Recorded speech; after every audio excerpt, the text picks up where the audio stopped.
Hello student, आप सभी का 11th फिजिक्स क्लास में स्वागत है।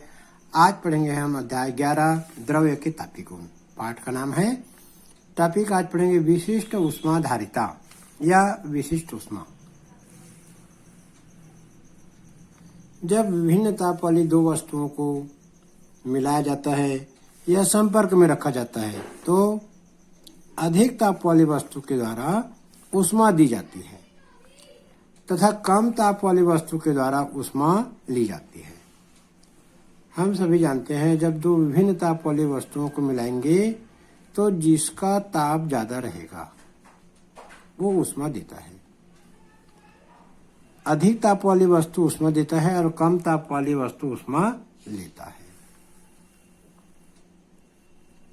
प्रयोगों द्वारा देखा गया कि किसी वस्तु द्वारा दी गई या ली गई ऊष्मा किन किन बातों पर निर्भर करता है।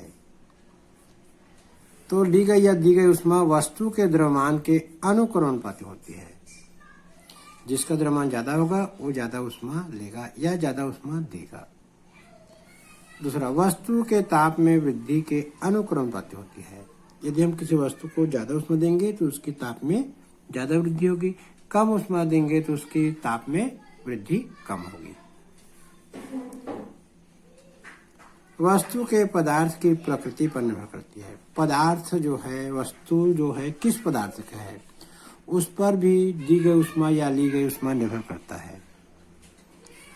उपर्युक्त दोनों को मिलाने पर पहले या दूसरे को मिलाएंगे। अधिक द्रव्यमान वाली वस्तु अधिक ऊष्मा लेता है और यदि हम किसी वस्तु को ज्यादा ऊष्मा देंगे तो उसके ताप में वृद्धि अधिक होती है। तो दी गई या ली गई ऊष्मा द्रव्यमान के अनुक्रमानुपाती होती है और ताप में वृद्धि के अनुक्रमानुपाती होती है। दोनों को मिलाकर लिखने पर डेल क्यू अनुक्रमानुपाती m इंटू डेल टी। दी गई या ली गई ऊष्मा वस्तु के द्रव्यमान पर और ताप में वृद्धि के अनुक्रमानुपाती होती है। तो इन दोनों को मिलाकर लिखेंगे तो डेल क्यू समानुपाती या अनुक्रमानुपाती m इंटू डेल टी।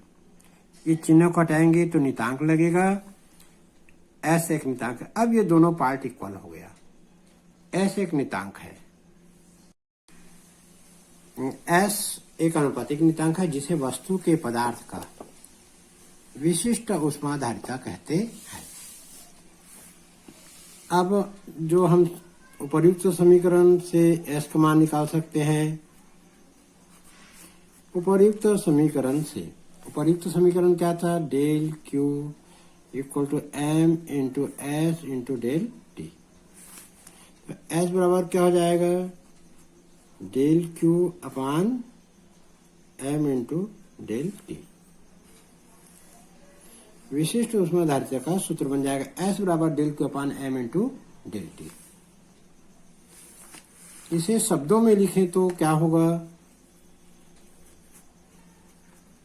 शब्दों में विशिष्ट ऊष्माधारिता बराबर दी गई या ली गई ऊष्मा, दी गई या ली गई ऊष्मा बटे m द्रव्यमान है, वस्तु का द्रव्यमान, डेल टी है ताप वृद्धि है। तो विशिष्ट ऊष्माधारिता बराबर दी गई या ली गई ऊष्मा बटे द्रव्यमान गुणित ताप वृद्धि। S बराबर डेल क्यू बटे m इंटू डेल टी।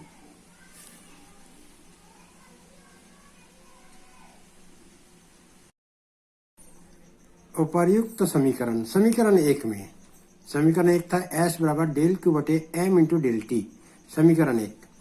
समीकरण एक में यदि हम m बराबर 1 रखते हैं, डेल टी का मान 1 डिग्री सेल्सियस रखते हैं तो s का मान किसके बराबर हो जाएगा? तो देखते हैं समीकरण में जो s है वो डेल क्यू के बराबर हो जाएगा। तो विशिष्ट ऊष्माधारिता जो है आवश्यक ऊष्मा की मात्रा के बराबर होता है जब एकांक द्रव्यमान के ताप को 1 डिग्री बढ़ाने के लिए जो आवश्यक होता है।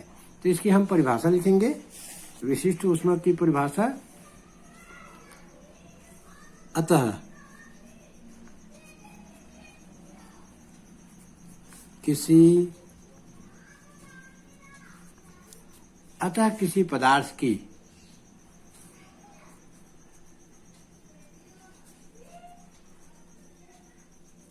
एकांग्रमान, किसी पदार्थ के एकांग्रमान के ताप को,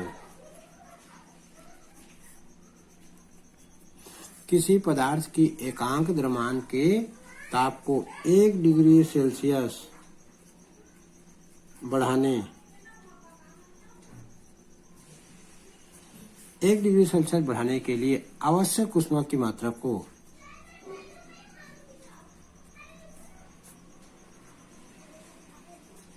आवश्यक ऊष्मा की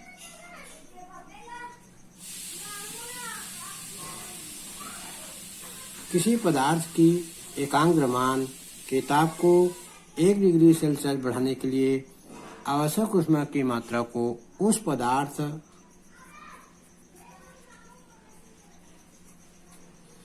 पदार्थ की विशिष्ट ऊष्माधारिता कहते हैं। विशिष्ट ऊष्माधारिता कहते हैं। ये हो गया परिभाषा। विशिष्ट ऊष्मा की परिभाषा, किसी पदार्थ की एकांक द्रव्यमान के ताप को 1 डिग्री सेल्सियस बढ़ाने के लिए आवश्यक ऊष्मा की मात्रा को उस पदार्थ की विशिष्ट ऊष्माधारिता कहते हैं। यहाँ 3 बात पर ध्यान देना है। एकांक द्रव्यमान के ताप को 1 डिग्री सेल्सियस बढ़ाने के लिए आवश्यक ऊष्मा की मात्रा को उस पदार्थ की विशिष्ट ऊष्मा कहते हैं। एकांक द्रव्यमान, 1 डिग्री सेल्सियस और आवश्यक ऊष्मा, 3 बातों का ध्यान रखेंगे तो ये परिभाषा हम आसानी से बना सकते हैं। चलिए अब इसका हम मात्रक निकालेंगे। विशिष्ट ऊष्माधारिता का मात्रक क्या होता है?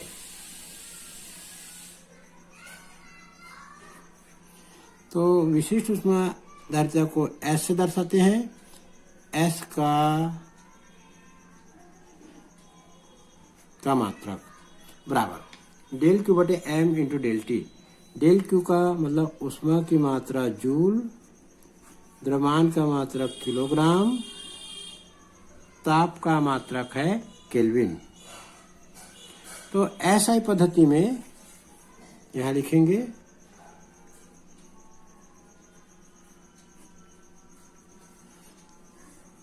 SI पद्धति में विशिष्ट ऊष्मा का मात्रक हो जाएगा जूल प्रति किलोग्राम गुणित केल्विन। जूल प्रति किलोग्राम गुणित केल्विन, ये विशिष्ट ऊष्मा का मात्रक SI मात्रक है। विशिष्ट ऊष्मा से संबंधित कुछ विशेष बातें पढ़ेंगे अब। पानी की अधिक विशिष्ट ऊष्माधारिता या पानी की अधिक विशिष्ट ऊष्मा का दैनिक जीवन में उपयोग। पानी की विशिष्ट ऊष्माधारिता सबसे अधिक होती है। इसका मान 1 कैलोरी प्रति ग्राम डिग्री सेल्सियस होता है। ये जो है CGS में विशिष्ट ऊष्मा का मात्रक है, जिसके कारण पानी देर से गर्म होता है तथा देर से ठंडा होता है। दूसरा, गर्म करने पर पानी द्वारा अधिक ऊष्मा ली जाती है तथा ठंडा करने पर अधिक ऊष्मा छोड़ी जाती है। जल की अधिक विशिष्ट ऊष्माधारिता के दैनिक जीवन में निम्न उपयोग है।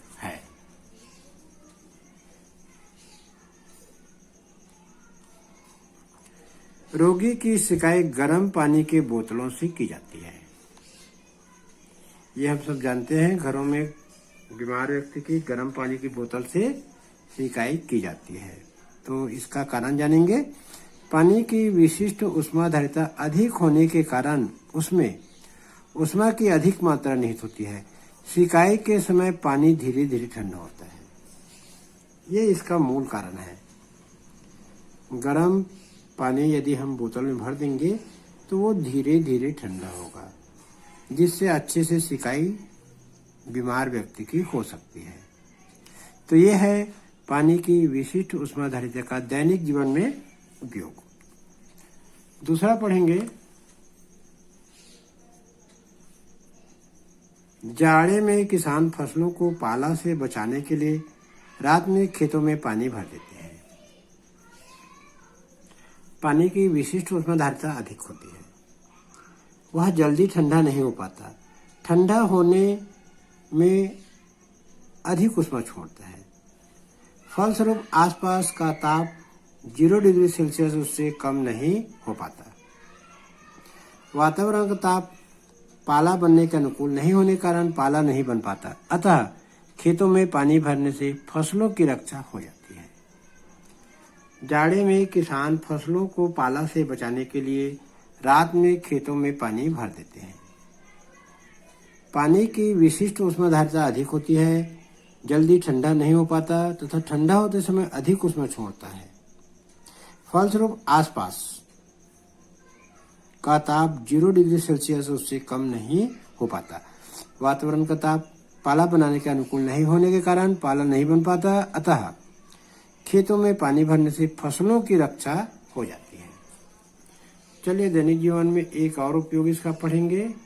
समुद्र के आसपास के स्थानों की जलवायु मैदानी स्थानों की जलवायु की तुलना में अधिक एक समान होती है। पानी की विशिष्ट ऊष्माधारिता अधिक होने के कारण वह धीरे धीरे गर्म होता है और धीरे धीरे ठंडा भी होता है।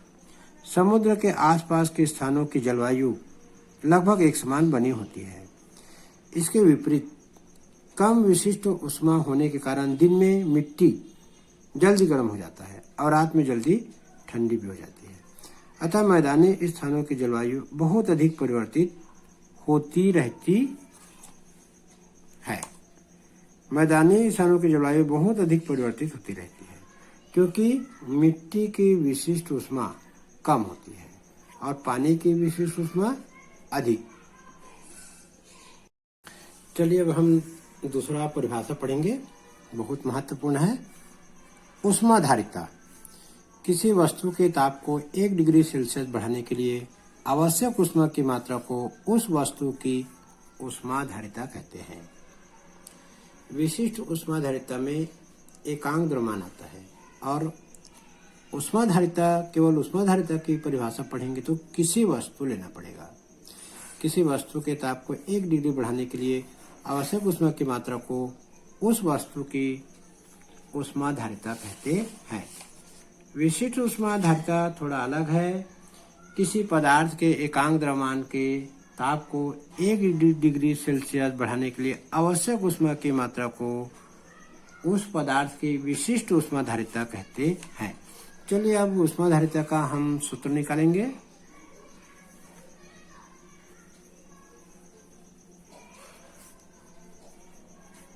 S विशिष्ट ऊष्मा एवं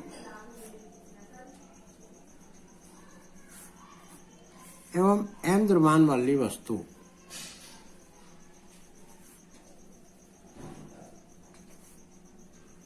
के ताप, S विशिष्ट ऊष्मा एवं m द्रव्यमान वाली वस्तु के ताप को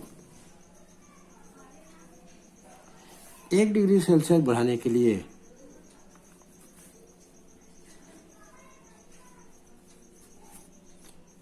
आवश्यक ऊष्मा की मात्रा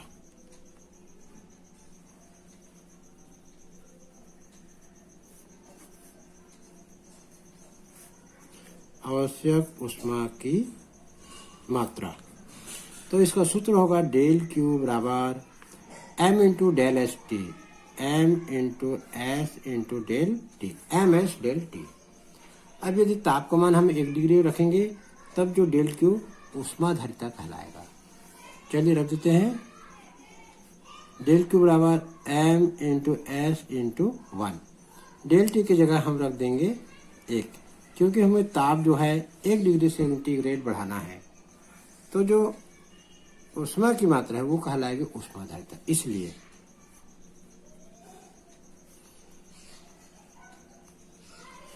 इसलिए ऊष्माधारिता को हम कैपिटल एस से दर्शाते हैं। ये हो जाएगा m इंटू एस।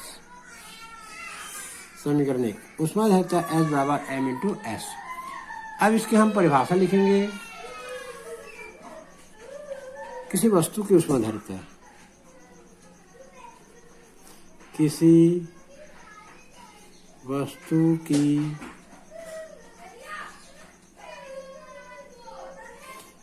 वस्तु की ऊष्माधारिता उसके द्रव्यमान और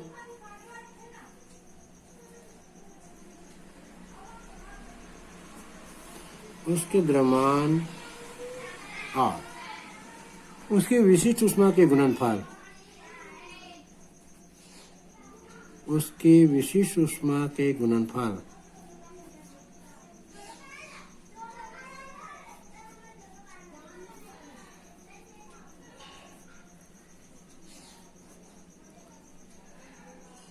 के बराबर होती है।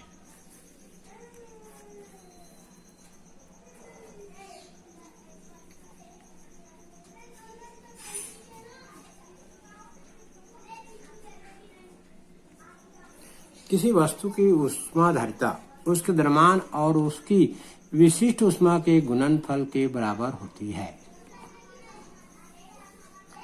अब हम सूत्र जो जानते हैं, डेल क्यू बराबर m into S into del T से हम यहाँ से ms का मान निकालेंगे, क्योंकि विशिष्ट ऊष्माधारिता m इंटू एस होता है। तो इस सूत्र से यदि हम m इंटू एस का मान निकालेंगे तो ये आ जाएगा del Q upon del T, क्योंकि समीकरण से ms बराबर होता है कैपिटल S। तो यहाँ हम लिख देंगे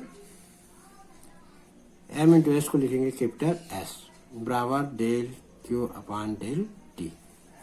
तो ये है ऊष्माधारिता का दूसरा सूत्र। पहला सूत्र है S बराबर m इंटू एस परिभाषा, दूसरा सूत्र ये आ गया S बराबर del Q upon del T. किसी वस्तु की ऊष्माधारिता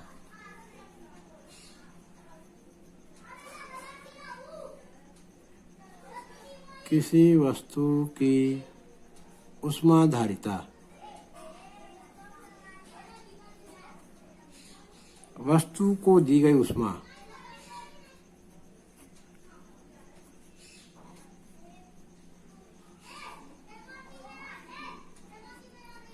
किसी वस्तु की ऊष्माधारिता वस्तु को दी गई ऊष्मा और ताप में परिवर्तन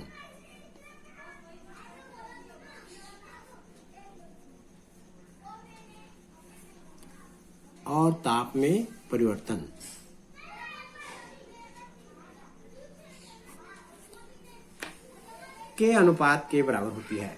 किसी वस्तु की ऊष्माधारिता S जो है वस्तु को दी गई ऊष्मा और वस्तु के ताप में परिवर्तन के अनुपात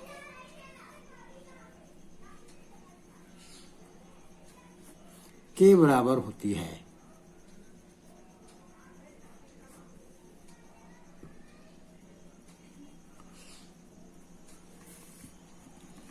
अब हम इसका निकालेंगे मात्रक। सूत्र यह है, इसको लिख देते हैं समीकरण नंबर 2। मात्रक यहां लिखेंगे,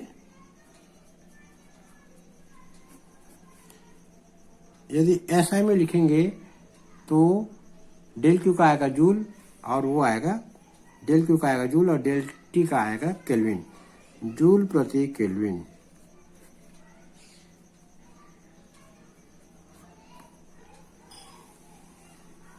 तो ये आ गया ऊष्माधारिता का मात्रक।